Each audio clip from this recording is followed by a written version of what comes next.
Sabi nila, 3 araw lang, tapos na ang Ukraine. Ganyan ang plano ni Putin noong Pebrero 2022. Ngayon, July 2026 na, 4 na taon na ang nakalipas. Pero 20% pa lang ng Ukraine ang hawak ng Russia. At imbes na umabante, lalo pa silang nanghihina. Ano ba talaga ang nangyari? Bakit bumagsak ang plano ng pinakamalaking bansa sa mundo? At sa video na ito ay pag-uusapan natin kung bakit hanggang ngayon, hindi pa rin tuluyang nasasakop ng Russia ang Ukraine. Pero bago natin simulan ang video na ito, kung gusto mo ng ganitong mga topic, ay huwag mong kalimutang mag-like at mag-subscribe para lagi kang updated sa susunod kong mga video. Umpisahan na natin. Nang magsimula ang gyera, akala ng lahat 1 linggo lang ang tatagal. Pasok, sakop, palit ng pamahalaan tapos. Pero hindi yun ang nangyari. Bakit? Kasi hindi inakala ng Russia na ganito katapang lumaban ang Ukraine at hindi rin nila inakala na buong mundo ang kakampi ng Ukraine. Kaya imbes na mabilis ang labanan, nauwi ito sa gyera ng paghihintay at pagod.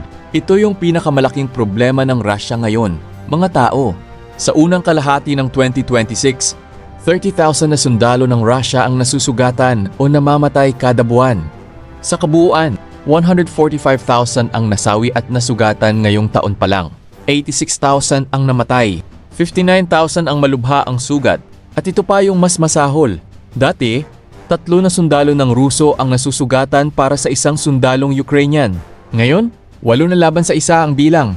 Ibig sabihin, 8 na sundalong Ruso ang kailangan mamatay para lang makapatay ng isang sundalong Ukrainian. Bakit nangyayari ito? Dahil sa mga matatalinong drone operator ng Ukraine. Winasak nila ang mga convoy ng Russia bago pa makarating sa labanan. Kaya sabi ng mga dalubhasa, hindi na kaya ng Russia na palitan yung mga sundalo na nawawala.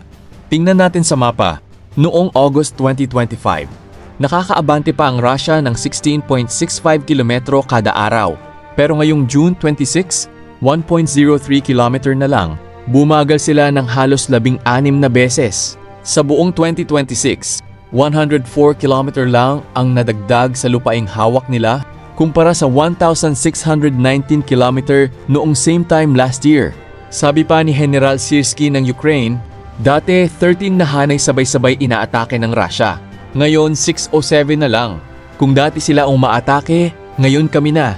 2/3 ng pag-atake galing na sa amin. Pantay na sila ngayon sa bilis. At mas marami pang lugar ang nababawi ng Ukraine. Dito talaga sila natalo, sa gyera ng drone. Mas marami ng drone ang Ukraine ngayon. Ang bilang nila, 6 laban sa isa. At hindi ito basta drone lang. Mga drone na may talino o AI ito. Ang trabaho, wasakin ang mga supply, gasolina, at daanan ng pagkain ng Russia. Kaya ngayon, napipilitan pang humingi ng gasolina ang Russia sa India. Yung mga magsasaka nila, walang panggatong dahil binobomba ng Ukraine ang mga pagawaan ng langis. Sabi ni Zelensky, hindi nila kaya gawin yung plano nila para sa 2026 at 2027. Natalo sila sa teknolohiya. Hindi rin nag-iisa ang Ukraine. Noong July 13, 2026, inilunsad ni Zelensky ang Freya na programa ng missile. Kasama ang 9 na bansa, France, Germany, UK at iba pa. Nakakuha pa sila ng pahintulot para gumawa ng sariling Patriot at Scalp na missile. Samantala, ano nangyayari sa Russia? Ang Russian Railways nagbabawas ng 15% ng mga manggagawa. Naubos ang pondo nila by April pa lang. Nagbebenta sila ng reserba nilang ginto. Pinakamababa mula pa noong 2022. Kinakain na ng gyera ang ekonomiya nila sa loob. Kaya sabi ng mga dalubhasa, halos imposible na manalo pa ang Russia ngayon. 4 na taon, trilyong pera ang nagastos. Daang libong buhay ang nawala. Pero ang resulta, 20% pa lang ng Ukraine ang nasasakop nila. Yung 3 araw na gyera ni Putin, naging gyera na walang katapusan. Hindi sila natalo sa isang malaking labanan. Natalo sila sa pagod, sa supply, sa drone, at sa tapang ng mga Ukrainian. Ngayon ang tanong ko sa inyo, sa tingin nyo, matatapos pa ba ang gyerang ito ngayong taon? O aabot pa ng 5 taon? I-comment nyo sa baba. Kung gusto nyo ng update sa gyera, mag-like at mag-subscribe.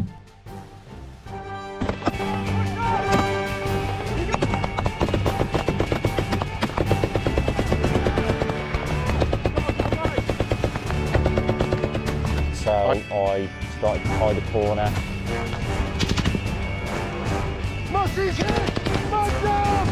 And I see this Russian's head.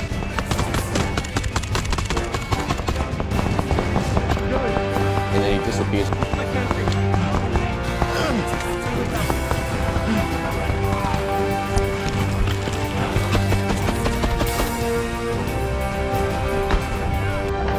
Відходимо, відходимо! Балон, далі!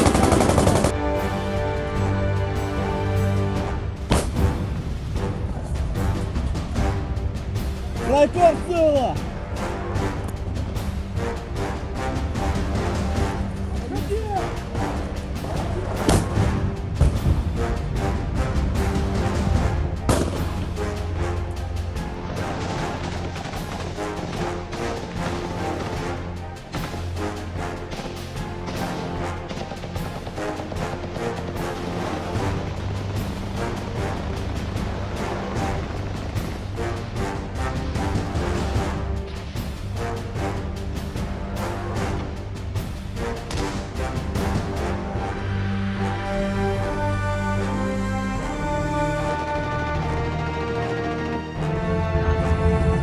Короче,